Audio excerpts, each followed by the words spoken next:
Hello દોસ્તો, હર હર મહાદેવ. સ્વાગત છે તમારા બધાનું આપણા ચિડિયાઘરની અંદર. અને સવારમાં જો આ બધા બેસી ગયા છે નાસ્તો કરવા માટે. હાય, શું ખાય છે? શું ખાય છે? તો બોલો ભાઈ, પકોડી ખાવા બેસી ગયા છે આ બધા. આ જુઓ, સવારનો નાસ્તો. અમે તો પકોડી ખાઈએ, તું પાણીપુરી ખાય છે? અમે પકોડી ખાઈએ છીએ, આ લોકો પાણીપુરી ખાય છે. જો આ બધું ડોમર ચેલેન્જ બેસી ગયા છે. અને અમારો ભભુ કોરું ખાય છે. કોરું ખાય છે ને તો શું ખાય? પૂરી ખાય છે? પૂરી પકોડી ખાય છે? તો મેડમ ગુડ મોર્નિંગ, જય અંબે, જય શ્રી કૃષ્ણ, હર હર મહાદેવ. જય શ્રી કૃષ્ણ, જય અંબે, હર હર મહાદેવ. સ્વાગત છે તમારા બધાનું આજના નવા બ્લોગમાં. થાક ઉતર્યો કે નહીં ઉતર્યો છે? ઉતરી ગયો, ખુશી બધું પગને ઉઠાડી. એ તો રહેવાનું તાન.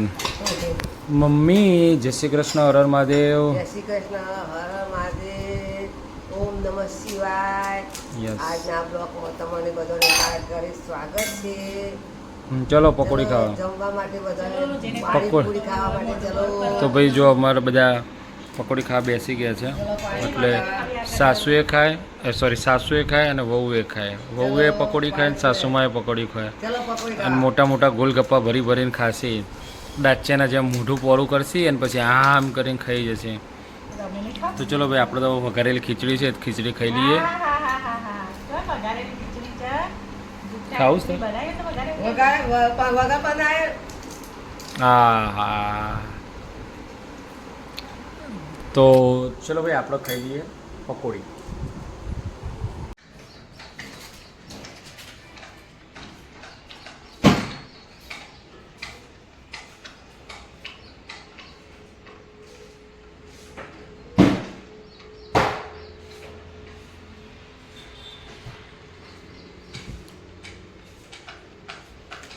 Good morning. મોબાઈલ નીચે મૂકીને બોલ, જય શ્રી કૃષ્ણ, હર હર મહાદેવ. તું ઉઠી ગયો? હવે શું કરે છે તો પછી? હા, મોબાઈલ અડાતો હશે.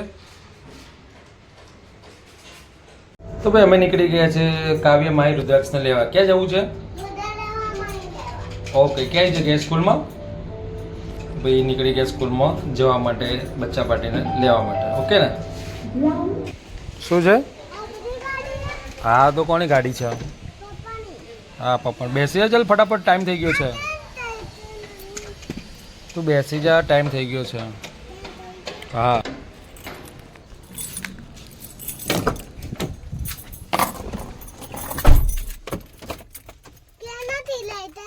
તો ભાઈ લેતા આવીએ ફટાફટ. હા, તો ભાઈ જો આ બેસી ગયા છે જમવા માટે. આ ભાઈ જમવા શું બેઠો છે, બાજુમાંથી લાવ્યો છે બિસ્કિટના સેવો ને એવું બધું. આ મેડમ બેસી ગયા. આ બધા હવાનું રેદું ભરવા બેસી ગયા છે. દૂધ પાક છે ને, હું તો હજી હવે બેહું છું. અને આ બી છે, બધા બેસી ગયા છે. પણ કોઈ એમ કહેતું નહીં કે લાવો ખાવાનો આવ, તમને ડીશ ભરી આલો એમ. તો ભાઈ સાંજનો ટાઈમ થઈ ગયો છે અને આ ભાઈ ઉઠ્યા છે હમણાં હાલ જ. હમણાં ઉઠ્યો ને તું? અને શું લઈને આવ્યો? ચીપિયો ડરાવવા આવ્યો માહીને? ડરાવજો કે ન ડરાવવાનો? ગરમ કરવાનું ને. તો ભાઈ આ મારું ચિડિયાઘર છે ને, ચિડિયાઘરનું સૌથી નાનું પંખીડું છે ને, બધાને બહુ હેરાન કરે છે. એક આ અને એક બીજું આનાથી એક મોટું છે. આ બહુ જ હેરાન કરે. આ બાજુ થઈ રહી છે રસોઈ. શું મેડમ રસોઈમાં? અને જો ભાઈ, અમારા જગત જનની માં અંબા માની પ્રસાદી આવી ગઈ છે આજે. અને આ તો આપણી ફેવરાઇટ છે, બહુ જ ફેવરાઇટ છે. આ કંઈક આમ કલ્પના બહાર હું કહી ના શકું. કારણ કે જ્યારે બી અમારું કોઈ અંબાજી જાય ને, એટલે આ મંગાઈ જ લેવાની આ પ્રસાદી. આપણી ફેવરાઇટ, ઓલ ટાઈમ ફેવરાઇટ. અને આપણા ફ્રેન્ડ સર્કલ જેટલા ખબર હોય એટલે આપણા માટે લેતા જાય, કહેવાની જરૂર ના પડે. બહુ મસ્ત. હા, સાસુ બહુ તો બે ગયા.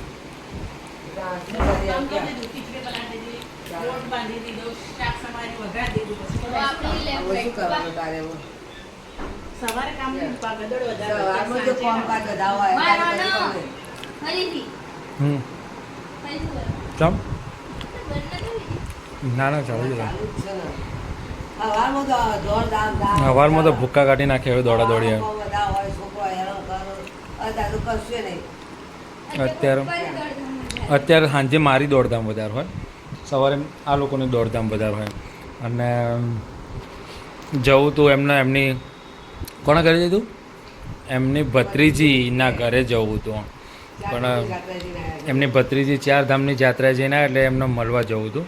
પણ થયું એવું કે પેલો ભાઈ જે રહ્યો ને અમારો છોટે ઉસ્તાદ એનો જવા ના દીધો, એટલે પછી મેર પડ્યો નહીં. બેસી ગયો. બે કથા કરો તા ને ભજન કહો ત્યારે. ચલો, એક ભજન લઈ જાય મમ્મી. કેવું રહ્યું પછી તમારો પ્રવાસ દ્વારકાનો ને સોમનાથનો? તો ભાઈ આ બેનને સબસ્ક્રાઈબર મળે હતા બંનેને, ખાલી મને જ નહોતા મળ્યા, મને કોઈ જ નહોતું મળ્યું.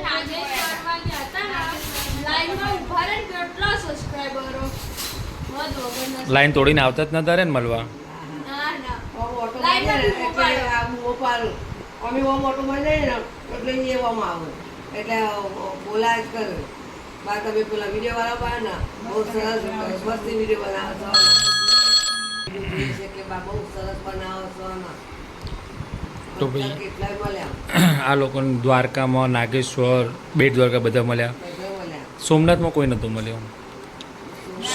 સોમનાથ બેટ દ્વારકા મળ્યા. નાગેશ્વર બે જગ્યાએ એટલે મને બેટ દ્વારકાનો તો અંદાજો હતો કે બેટ દ્વારકા મળશે, કારણ કે બેટ દ્વારકામાં ટ્રાફિક વધારે ને. અને દ્વારકામાં તો કેવું હતું કે આ જગત સાઉથ ઇન્ડિયન લોકો વધારે હતા, એટલે આપણી પબ્લિક ઓછી હતી. અને સોમનાથમાં તો આપણે ફટાફટ દર્શન કરી નીકળી ગયા હતા, અને વરસાદ હતો એટલે સબસ્ક્રાઈબર ના મળ્યા. દ્વારકામાં તો અંદાજો હતો. તો ભાઈ ત્યાં નેક્સ્ટ ટાઈમ જો એટલે ફરીથી ત્યારે મળજો બધાને. અને દ્વારકા જઈને આવ્યા પછી કાલે દ્વારકાના ભાઈએ ત્યાં એમને કહ્યું કે દ્વારકા આવો તો કહેજો અમને. હવે દ્વારકા જ હમણાં જ જઈને આવ્યા, હવે આવતા વર્ષે જઈએ ત્યારે આવો. અને આ ભાઈ અમારે જો એના ફ્રીજ કબાટ ખોલ્યા કરે એને ચાલે જ નહીં. એટલે આ ચીડિયાઘર છે.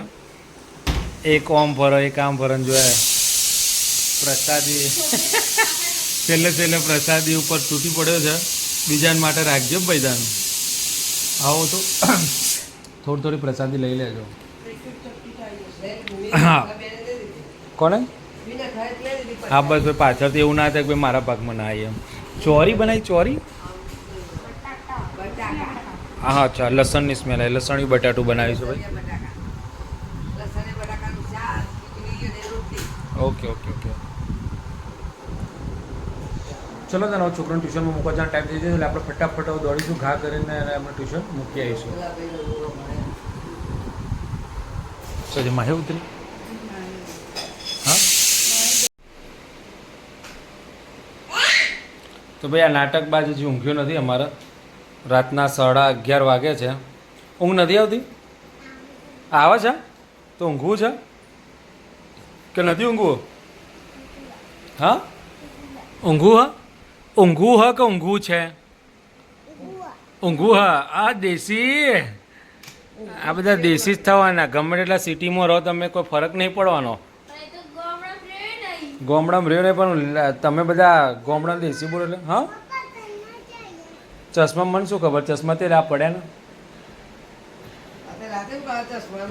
તો ભાઈ જો અમારા ચીડિયાઘરનું નોંધનું સૌથી ડેન્જર છોકરું આ એટીટ્યુડ આવી ગયો એના મળ્યો. બોલો હવે ચશ્મા કાઢશે જ નહીં. નહીં કાઢે ને ચશ્મા? ઊંઘે ત્યાં સુધી નહીં કાઢે ને? ઓકે જો હોઈ જો તને. ગુડ નાઇટ જેમ બે.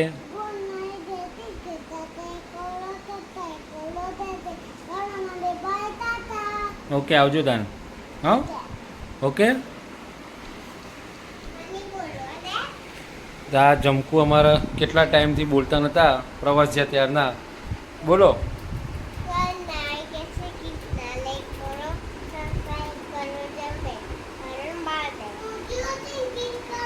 બાય. હા ગીત અત્યારે ના કરે, બધા ઊંઘી જ્યાં હોય ખબર પડે છે. ધીમું ના કરે. હવે શું સવારે કરવાનું, અને મોબાઈલમાં ચાર્જિંગ નથી પણ. ચલો હેડો. હા બાય.